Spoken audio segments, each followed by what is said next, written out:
It's a three-man race in Nashville. Mark Rogers TV on the fluid Vanderbilt quarterback situation following the transfer of Stephen Rivers from LSU to Vanderbilt on Wednesday. This has been in the making for months, but it became official on Wednesday. The 6'7", 223-pound classic pocket passer and younger brother of Philip Rivers of the San Diego Chargers, again, moving from the Tigers of LSU on to Vanderbilt. So it's a three-man race now. Let's tell you something about Rivers, although it's difficult to really give a scouting report on this kid because he really hasn't played extensively since back in 2010 in high school at Athens, Alabama, when he played under his father there and took his high school football team to 2 consecutive state playoff appearances his last 2 years. His senior season, 35 touchdown passes and 3,300 yards passing.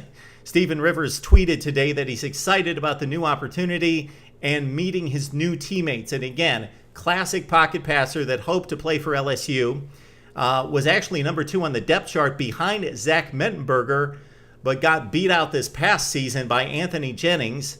And then when Mettenberger went down against Arkansas in LSU's finale, Jennings got the call and led the Tigers to a comeback victory and then got the nod in the bowl game against Iowa. And even Brandon Harris, as a true freshman and January early enrollee, he surpassed Rivers on the depth chart. So Rivers down to number 4, season opportunity at Vanderbilt, and he has graduated from LSU, so he's eligible to play immediately and compete for this starting position starting in August. The incumbent, of course, to a certain extent, is Patton Robinette. Austin Carta-Samuels was the starter last season. He got hurt down the stretch. Robinette took over. Most notably, his most passing attempts against Texas A&M, 15 of 28, 216 yards, 1 touchdown, 2 interceptions. Robinette is not a great passer. He threw it 88 times last year, 52% completion percentage, 4 touchdowns, 5 interceptions, not a good ratio. Don't expect him to get too much better passing the football. He's a dual threat. He's almost like a Tim Tebow sort of runner. He's a power runner.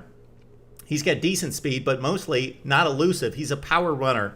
Ran for 7 rushing touchdowns and 214 yards on the ground last season.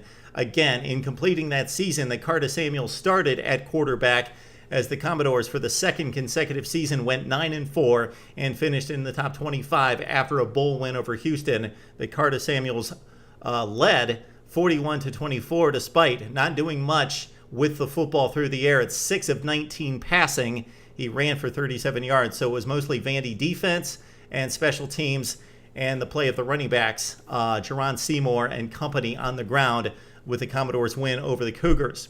Johnny McCrary's a bit of a wild card in this race. Derek Mason, new head coach for Vanderbilt, was very impressed with McCrary during the spring session. Said despite his lack of experience, had a great grasp on the offense and really showed maturity, really progressed during those 15 sessions during the spring. This kid's a dual threat quarterback out of Georgia. He's more talented than Robinette. He's quicker, he's faster, he's got a better arm. He completed 10 of 18 in the spring game for 94 yards, and despite Robinette completing 9 of 11 versus the 10 for 18 for McCrary, head coach Derek Mason said that McCrary played a better game. He put the ball where he needed to, he made the right decisions, the right reads, and he had some drops on him in that game. Again, the better arm went 9 of 13 in the final scrimmage before the spring game for 111 yards. So it's Robinette, the incumbent of sorts. It's McCrary, the redshirt freshman, and now the transfer, Stephen Rivers, the younger brother of Philip.